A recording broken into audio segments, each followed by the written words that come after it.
Viss ēters ir te.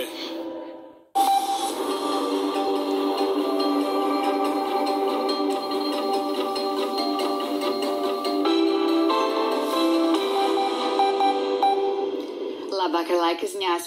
Aizvadītais maijs bija 6. mitrākais maijs Latvijas meteoroloģisko novērojumu vēsturē. Arī jūnijas sākumā gana bieži sagaidīsim nokrišņus un arī šonakt. Valsts rietumos, kā arī valsts centrālajā daļā ir gaidāms lietus un pastāv iespēja, ka izveidojas arī kāds negaisa mākonis. Gaisa temperatūra pazemināsies līdz +10, +15 grādiem, bet vēl nedaudz vēsāks būs Latvijas austrumos. Tur +7, +10 grādu un pūtīs lēns līdz mērens dienvidrietumu vējš. Ja nakts būs mākoņaina, tad arī dienas pirmā puse aizritēs ar diezgan pelēcīgu laiku, bet pēc tam debesis no rietumiem skaidrosies.